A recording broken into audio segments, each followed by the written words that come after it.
Today on episode number 914 of the School of Podcasting, I'm asking you a question because I was doing it. Why are you keeping the good stuff from your audience? We also have a because of my podcast story with a twist and how I saved myself $180. Hit it, ladies. The School of Podcasting with Dave Jackson. Podcasting since 2005. I am your award-winning Hall of Fame podcast coach, Dave Jackson, thanking you so much for tuning in. If you are new to this show, first of all, welcome aboard. I'm glad you're here. This is what I do. I help you plan your podcast so that it has maximum impact. I help you launch that podcast to get maximum exposure, and then we grow that thing. A little fertilizer, a little rain, a little water, and then if you want to, you can monetize your podcast. My website is schoolofpodcasting.com. Use the coupon code LISTENER, that's LISTENER, when you sign up for either a monthly or yearly subscription, and that comes with a 30-day money-back guarantee. It's a mouthful, isn't it?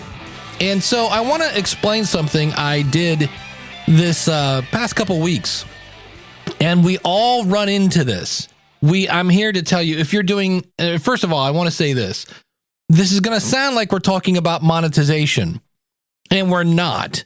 It just so happens this example kind of revolves around money a little bit, but hang with me, okay? So I am doing some things this year. I was like, hey, 2024, doing more in 24, baby. And I was like, well, I want to get back to doing more YouTube stuff. I have a YouTube channel and I have been putting stuff out there consistently, but the stuff where it's just me talking to you, that kind of went by the wayside. So I was like, I want to get back to that.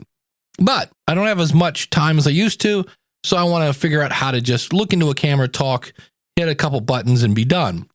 And so I was introduced to some really cool stuff. I was using StreamYard. StreamYard is a very great tool, but I saw some other things in Ecamm, and I started using Ecamm. It's for Macintosh only, unfortunately, but I liked it, but there are a lot of options. And so I hired a coach to teach me Ecamm and this other thing called a Stream Deck. Now, here's where we're going to take a little sidestep. I'm going to be ready to peel back the curtain. You ready? I wrote a newsletter about this, and I'm going to, in a second, and I hope you can't tell, I'll let you know, which isn't really fair. Like, am I reading it now? Ooh, that'd be hard to tell. But I sent this out to the newsletter. I didn't send it to you because I thought if I, a coach of podcasters, do an episode that says you should get a coach, isn't that kind of salesy? Isn't that kind of passive aggressively saying you should hire me? And so consequently, I didn't put it out. And I don't know why we do this, because I have people, myself included, that do not promote their stuff enough. And when I ask them, they'll say things like, I just kind of feel icky. I feel kind of salesy. And I get that. And I was working with a client and I said, you feel kind of salesy, like, I don't know, like a 1970s used car salesman. My apologies for anyone who wasn't around during the 70s, but that's kind of the sleazy sales guy. And they go, yes, exactly. And I go, and that guy was selling you a bucket of bolts. He was just hoping he could get it off the lot. And they're like, yes, I know that guy. And I go, so your podcast is a bucket of bolts? And they went, no, I just worked 10 hours on that thing.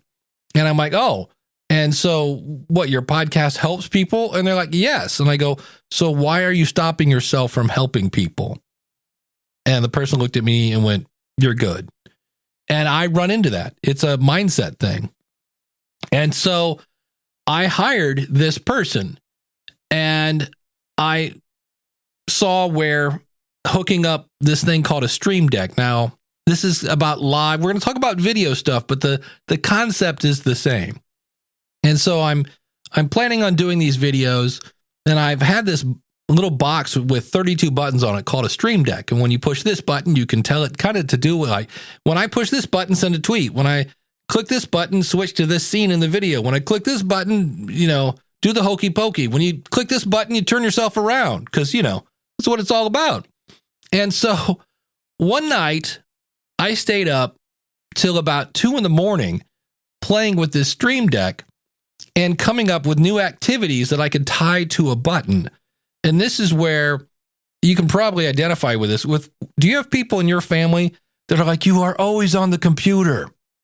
Many moons ago, when I lived with my brother and my sister-in-law, she'd be like, you're always on that you're always working. And I go, no, some of this looks like work, but it is play. And I really had to make myself go to bed because I was having a lot of fun with this. And so when I started to use these new tools live, now I practiced, like everybody else, you practice.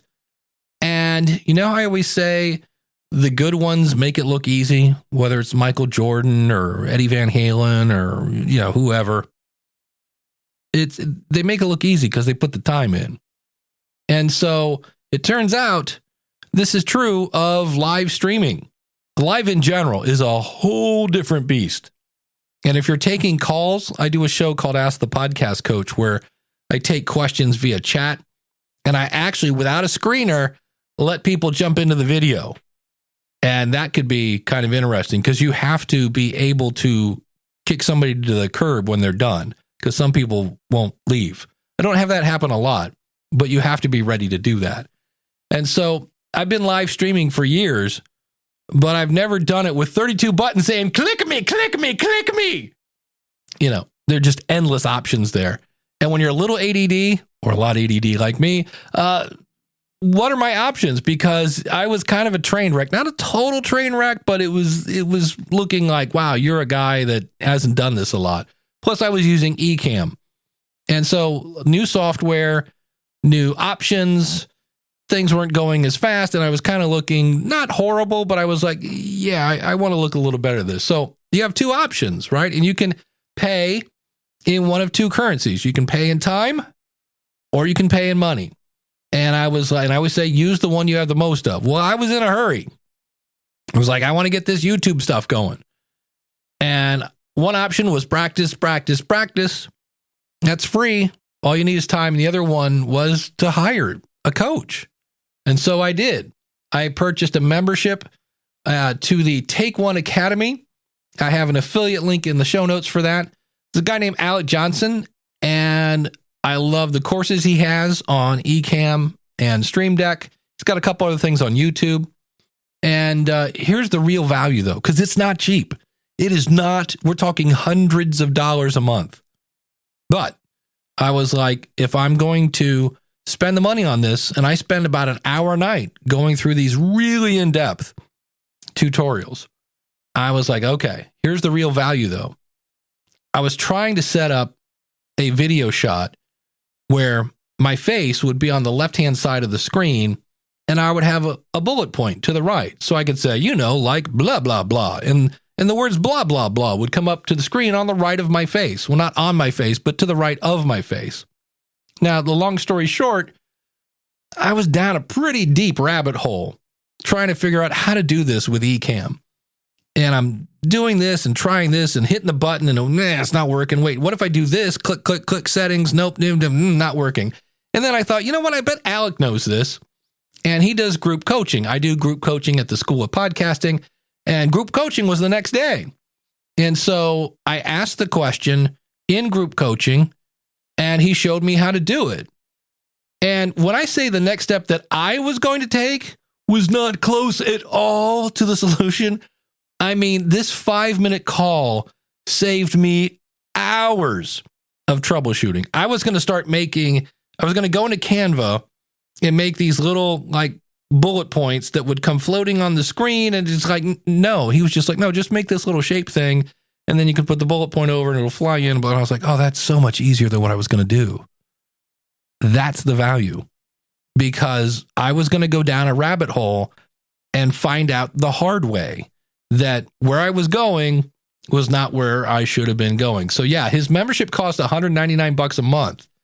And that is more money than I've ever spent outside of college, of course, for education.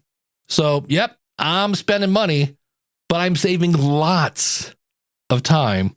And in the end, that time can be used to market the School of Podcasting, which in the end will bring me more money to pay for the courses. So it's kind of a wash in the end, except it's less of the time in the rabbit hole. It's less time going, there's got to be a way to do this. I don't understand. Everybody else makes it look so easy. I just click the button and it just goes, sorry, bink, bink, bink. I'm like, ah. So that is the true bonus of a coach. One last bonus to any community with live coaching is I am making relationships with other people who are live streaming. And you know what they're looking to get into? Because really what they are, I know, let's not get controversial. The people that are adding content to YouTube, call me crazy. I call them YouTubers. I know you're going to go, wait, it's a podcast. No, it's not a podcast. It's a YouTube channel. Shh, don't tell anybody. And so they're trying to figure out how to make their live stream into, you guessed it, a podcast. Because it's not really a podcast when it's on YouTube. And it's kind of cool. And one of the guys that's in there was kind of like, oh, cool, Dave is here. He knew of me and said very nice things about me, which was very humbling. And so these guys are like, well, if I want to turn this thing into a podcast, I need to go over there, which also, and by the way, I'm not pimping my stuff at all. I will, explain, well, I do this thing because you get to introduce yourself. You know how that goes. And I am getting nibbles of like, well, what if you did this? I don't know. Let's ask Dave. So that's kind of cool. And so if you have the money, maybe you should find somebody.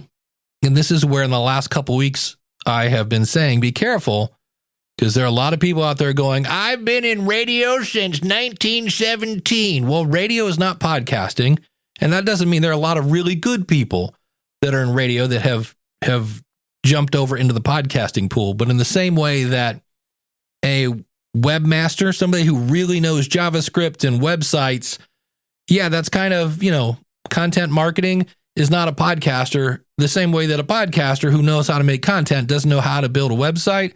Do some, what's a good word for this? Research. Check out the person you're going to hire as a coach for your podcast. And the first thing I would say is, do they have a podcast? And ask them, I would ask them, how do I submit my show? No, ask them this. How do I upload my show to Apple?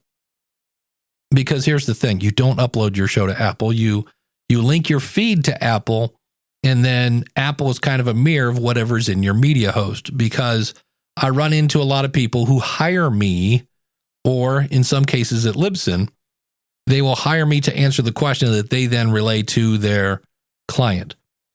And so keep that in mind. But you can save yourself a lot of time, and you can save yourself a lot of headache. And one way of thinking about this is, have you ever been on the freeway and there's a wreck and you can't even see it because the traffic is backed so far, and by the time you're halfway to the wreck, your right leg is having cramps because all you're doing is brake, a little bit of gas. Oh, no, brake, gas, but brake, and you're like, oh, you're getting frustrated because you got to get somewhere. That is not a great experience. Now, you're still moving, but you're moving slow and it's frustrating. Wouldn't it be great if all of a sudden somebody came along and said, hey, I've got a helicopter. It's a little more expensive, but if you hop out of your car, I got a team. They're going to come get your car later, and I can get you to where you want to go. I just need X amount of money.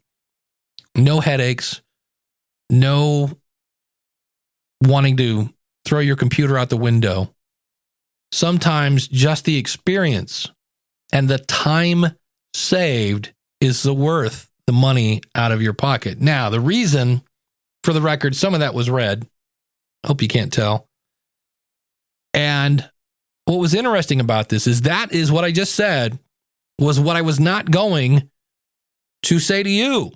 Because I was like, well, it sounds like a coach, pimping coaching, and I feel salesy and used car salesman, and I don't want people to go, I used to listen to that guy, but he's just pimping his stuff all the time now. So I didn't. So I send out this newsletter I'll have a link to it, podcastingobservations.com. And I had a number of people. And you know how it is in podcasting. You don't get that much feedback, but on occasion, you might get one or two. Well, I got probably close to 10 people that emailed me. Some of them left comments on the newsletter, but others emailed me personally, said, man, that was a really good article. And I was like, well, okay. To the point where I'm like, apparently that resonated with people. And we talked about that a couple weeks ago. You want your podcast to resonate. And I'm like, well, if it's resonating with the people that are reading it, it would probably resonate with you as you are listening to this. And I thought, why am I stopping myself from putting out the good stuff? Because I don't want to feel salesy. I get that.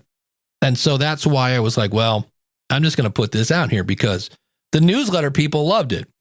So I'm hoping you, the podcasting people, also love it. But the other thing was, I heard a clip from Rob and Elsie. They do a podcast called The Feed. It is the official podcast of Libsyn. You can find it at thefeed.libsyn.com.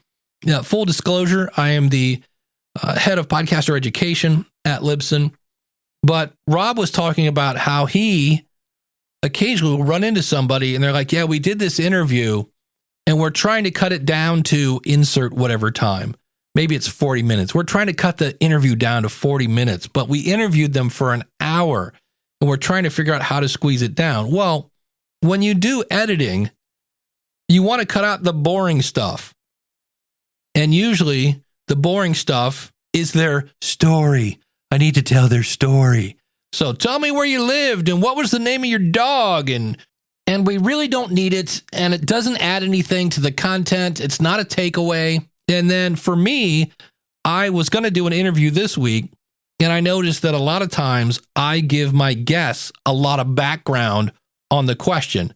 So I'll be like, well, you know, there's the thing and the whatchamacallit, and that's why some people do this and yada, yada, yada, and blah, blah, blah. So why do you blah, blah, blah, blah, blah? And I'm like, well, we don't need all the backstory. We just need the so why do you blah, blah, blah. And so I cut that out.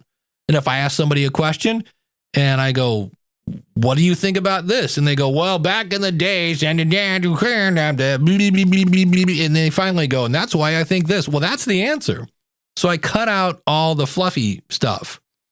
And so the point Rob was making was, yes, cut out all the boring stuff. But if what you have left is valuable to your audience, why are you going, I'm still 10 minutes over? Well, if it's good, valuable content, don't hold back from your audience. Give it to them. I'll put a link to an episode I did, and I just did a brain dump on everything about either being interviewed as a guest or you being the interviewer, how to find guests. And because I was just getting a ton of questions about that. And so I'm just like, I'm just going to answer all the questions I'm getting in one episode. And I think it was over an hour. And I did not have a single complaint. The only complaint was I had to stop and start taking notes. So I've said this before. It's Valerie Geller. It's not my quote. For the record, people keep attaching this to me because I say it all the time, and I get that. But it's not my quote. It's Valerie Geller from the book Beyond Powerful Radio. There is no such thing as too long, only too boring. And if you're cutting out valuable stuff, quit doing that. What I do, and maybe I should stop doing this, is when I get done with an interview, so I've cut out all the flab, I will still look at all the questions and all the answers. And there used to be a TV show called The Weakest Link.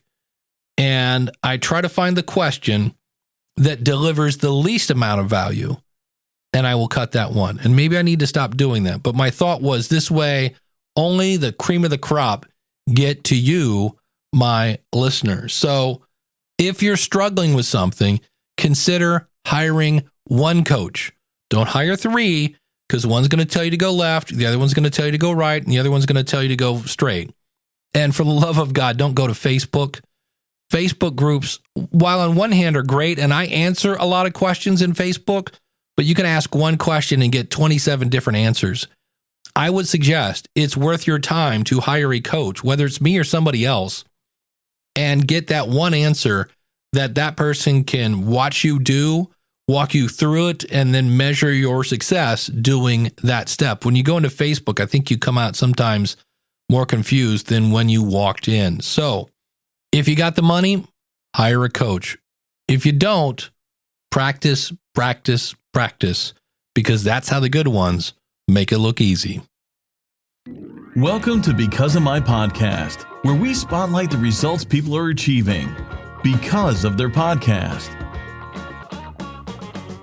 Oh, we've got a twist today. And before I set this up, I know you're sitting there going, who would listen to me? Nobody's. I'm just, I started in the basement next to a water heater, my brother's basement. How am I going to have an impact on anyone? Well, Lewis Goodman from LoveThyLawyer.com has a great answer for this. Hi, Dave.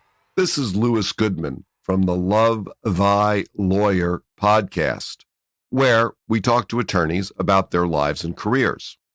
I have a Because of My Podcast story. Usually when someone tells a Because of My Podcast story, it's about something that came from the podcast for themselves. This is a little different, and I'll let Alameda County Deputy District Attorney Harlan Simon tell you his Because of My Podcast story. Lewis, I want to thank you. I think you know this, and if you don't, I'll state it here, that you are responsible in part for me being where I am. It was your podcast, Lewis, that gave me insight into the Alameda County law community, into the Bay Area and larger goings on here in Northern California. And it put me in touch with some of the most interesting and best practitioners and judges that we have. And that's due to you. This is an amazing resource that you have created and continue to create month after month, now in its fourth season. It's an invaluable store of historic information about the people involved in law practice. And we may not always like lawyers, but they sure are interesting. And you've had so many interesting and actually very, very kind and good people on that it's impressive. That was Alameda County Deputy District Attorney Harlan Simon telling you what happened in his career because of my podcast. Thanks, Dave. Thank you, Lou. And if you have one of those Because of My Podcast stories, go out to schoolofpodcasting.com/contact, and I would love to hear it and feature you, as well as put a link to your show in the episode description. Again, just go out to schoolofpodcasting.com/contact and answer the question, because of my podcast, blank. I just made a video for members of the School of Podcasting, and I thought, you know what, let's share this here with you. And that is, do you really, and the key word here is need that gear. So many times we think, if I just had this, then I'd get more listeners. And if I just had this, I'd get more listeners. And it's a joke, but it's not a joke. I don't have people going, Dave, you got to listen to this show, man. And I go, why? And they're like, oh, the audio, it's like butter for your ears. No, it's usually the content. In fact, it's always the content. And so on my YouTube channel, I noticed that the way I have my studio, which of course is just a spare bedroom, the way I have this set up, everything is clamped to my desk. My monitors are off the desk. They're on clamps. My two key lights are on clamps that are on the desk. My camera is on a giant tree that has all sorts of clamps on it. And I noticed that if I don't pay attention and I hit my desk ever so slightly with my hand or my arm, it makes the camera jiggle. And it looks like, remember the original Star Trek? And all of a sudden Kirk would have a problem and, Captain, we can't steady it, that whole 9 yards. And they would just tilt the camera to make it, and they'd have that kind of music going on. Yeah, it kind of looks like that. And I asked Brian, the video guy over at Libsyn, because he's awesome, Brian Coddington. I go, hey, what's that thing you call it? It's a pole, and then you squish it up against your ceiling and your floor, but you can also do it against the walls, and it's called a varipole. And I was like, if I could just get a varipole, right? There it is. If I could just get this, then I could clamp all my lights, even the camera, to this variable as it goes across my ceiling, and I wouldn't have stands. That's why I have everything clamped to my desk. I wouldn't have stands, and my camera wouldn't jiggle if I touched the desk. And I'm here to tell you, I was this close to spending $180. Now, I don't know where you live or how much money. To me, I'm like, that's a chunk of change. That's something, that's a little more than a Happy Meal and a Starbucks. And I went back and looked at the video and was like, yeah, that's kind of it wasn't horrible. It wasn't Captain Kirkish, but there was a little jiggle there. And I said, well, wait a minute. Is the average viewer going to notice that? Maybe. Because often when we listen to our audio, we listen super critical. And we're like, maybe I should get a de-esser or a compressor or a limiter or a better noise, blah, blah, blah, right? And I was like, well, I could spend $180 and that would fix my ever so slightly jiggling camera problem. Or I could just not hit the desk. And that's free. And so I have a Stream Deck, and that I think was the problem, is it has 32 buttons sitting in front of me that I can program to do all this stuff, mainly for my live streaming. But I also now record my YouTube channel, and I'm using Ecamm. Even it's called Ecamm Live, but it's live, and in this case, it's not live. It's just me recording it, and I use it to make videos for the School of Podcasting. And then I switch back from like, here's my screen, here's a picture of me talking, here's me on the left with a bullet point on the right and all that stuff with this Stream Deck. And I thought, well, I could spend $180, or I could just not pound the Stream Deck. You know, maybe just touch the button. You just ever so lightly just need to go, and there you go. And look, it switched. So I say this because I'm with you. I've already bought a bunch of stuff this year that maybe if you really want something and you're like, gotta have it, make that decision tomorrow. Because I thought about it, got the emotion out of my purchase, and said, do I really need this? Like, is this going to hinder me growing my audience? Like, oh, I would have subscribed to your podcast, but I noticed that that book in the background was jiggling a good 1/16 of an inch. I don't know what's going on there, but I'm not watching that guy's YouTube channel. And I get it. We want to be professional, but I was like, wait a minute. Let's back off from the ledge a second. Do I really need this? Is there a way I could do this for free? And normally I hate free stuff. And let's not get that confused. I am not a big fan of free services, because most services that offer you some sort of, hey, we'll do this for you for free, that means you're the product. And it also means that many of them go out of business. I'm talking about a strategy that I do for free, and it's basically just improving my execution of recording video, but not pounding on my desk. So if you're giddy and you got the plastic out, maybe you go, oh, Dave said I should buy this tomorrow. And I realize that there are many of those things you need to buy now. Look at what we're going to, poke your brain here. You only have 13 minutes and 27 seconds, 26, 25. Oh, I need to buy it now. And that's why they do that. It's scarcity.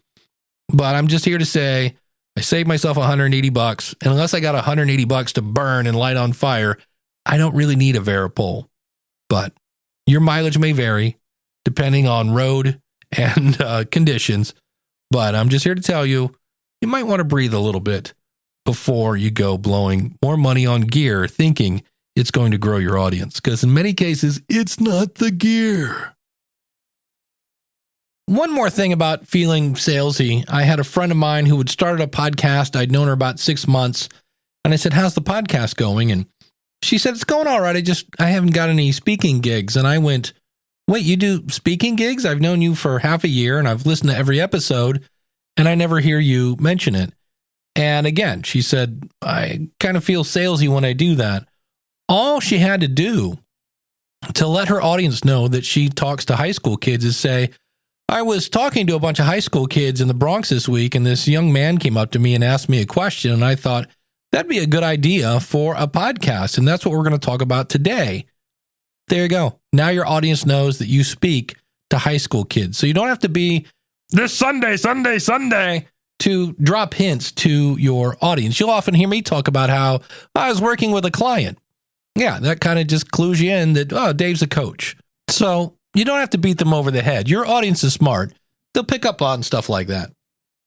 The School of Podcasting. Yeah. Now, if you heard me at the beginning of the show, I said today is episode number 914.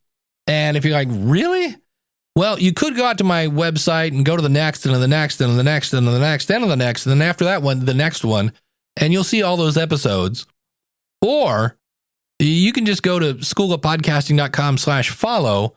Follow the show on whatever app you're using, whether it's Apple or Spotify or Overcast or one of those modern podcast apps that allow you to send boosts and such over at modernpodcastapps.com. And you can get access to pretty much every episode. There are a couple that I've pulled because there was one where I did an interview with a company that's no longer existing, with an interview of a podcaster, and the podcast no longer exists, and some other things that I just went, this particular episode no longer has value.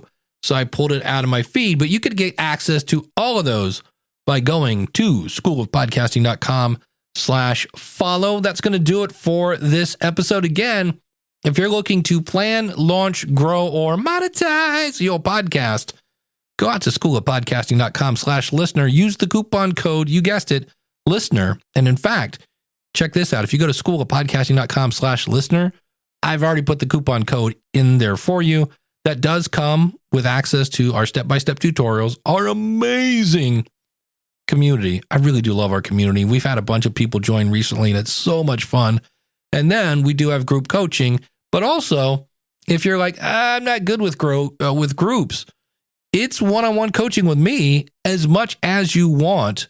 And if you're like, I'm still not sure, I'm here to tell you, I can probably save you a lot of time and a lot of headaches, but that's okay. I get it that you're a little nervous. Sign up. And if on day 29, you're like, hey, Dave, this podcasting thing is more work than I thought, I will refund your money. That's the way it works. That's my word. That's my word, friend. All you got to do, schoolofpodcasting.com/listener. Thanks so much for spending time with me. I deeply appreciate it. Until next week, take care. God bless. Class is dismissed.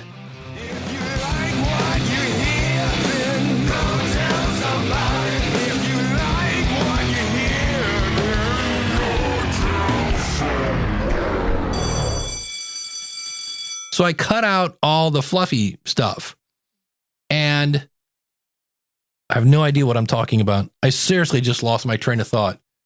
I went through the whole thing, made the funny noise, and can't even remember where I was going. This is because I'm off the newsletter part. Now I'm riffing.